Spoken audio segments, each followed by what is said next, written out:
मित्रांनो, सकाळचे 6:30 वाजलेत आणि मी आता आहे बोर्लीच्या बाभई नाकामध्ये। माझ्या मागे तुम्ही पाहू शकता एक स्वामींचा छोटासा मठ आहे। त्या मठामध्ये ज्या पादुका आहेत त्या पादुका अक्कलकोटवरून आलेल्या आहेत आणि त्या पादुका जर पाहायच्या असतील तर फक्त सकाळी 6:30 वाजता यावं लागतं, कारण की बाकीच्या वेळेला त्या पादुका झाकून ठेवलेल्या असतात। पण इतर वेळेला तुम्ही मठामध्ये येऊन दर्शन घेऊ शकता। पण खास जर पादुकांचं दर्शन घ्यायचं असेल तर सकाळी 6:30 वाजता यावं लागतं, कारण की सकाळी 6:30 वाजता त्याची विधिवत पूजा केली जाते। मी आपल्यासाठी खास आज 6:30 वाजता सकाळी येऊन हा व्हिडिओ बनवतोय, खास आपल्या व्ह्यूअर्ससाठी, ज्या करून आपण ह्या पादुकांचं दर्शन घेऊ शकतो।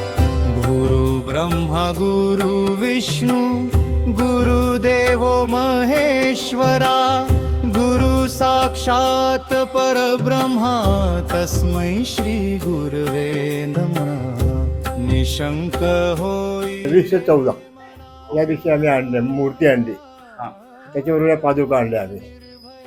अक्कलकोटवरून? हा, मूर्ती पण अक्कलकोटचीच आहे।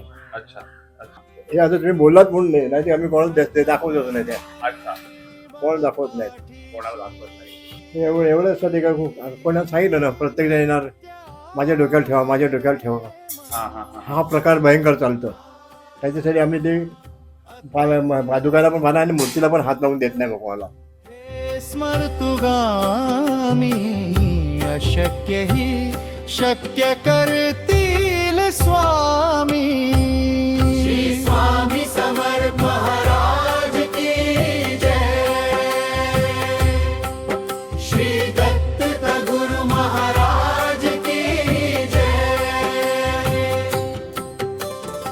इकडे जेव्हा काही भक्त येतात त्यांचं म्हणणं असतं की ह्या पादुका माझ्या डोक्यावरती ठेवा, तर त्यामुळे त्याचं पावित्र्य भंग होतं आणि ते पावित्र्य टिकवून ठेवण्यासाठी त्यांनी खास मला सांगितलं आहे की इकडचं लोकेशन आपण शेअर करू नका, तुम्ही पादुकाचं दर्शन घ्या, तुमच्या व्ह्यूअर्सना पण व्हिडिओच्या माध्यमातून दर्शन द्या, पण इकडे आल्यानंतर फक्त आणि फक्त स्वामींचं दर्शन घ्या, स्वामींच्या फोटोला पण शिवू नका। खूप सारं पावित्र्य जपल्यामुळे, काही रेस्ट्रिक्शन्स असल्यामुळे मी तुम्हाला या व्हिडिओमध्ये लोकेशन शेअर करत नाही।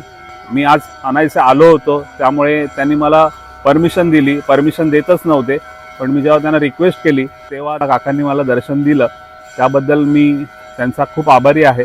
ह्या मठाबद्दल खूप कमी लोकांना माहिती आहे आणि त्या मठाच्या मागची स्टोरी पण खूप कमी लोकांना माहिती आहे, त्यामुळे मी माझ्या चॅनलच्या माध्यमातून हा व्हिडिओ तुमच्यासमोर सादर केला। तो तुम्हाला कसा वाटला ते कमेंट सेक्शनमध्ये लिहायला विसरू नका। अशाच नवीन नवीन माहितीसाठी माझ्या चॅनलला फॉलो करा आणि जर व्हिडिओ आवडलाच असेल तर जास्तीत जास्त लोकांपर्यंत शेअर करा। श्री स्वामी समर्थ।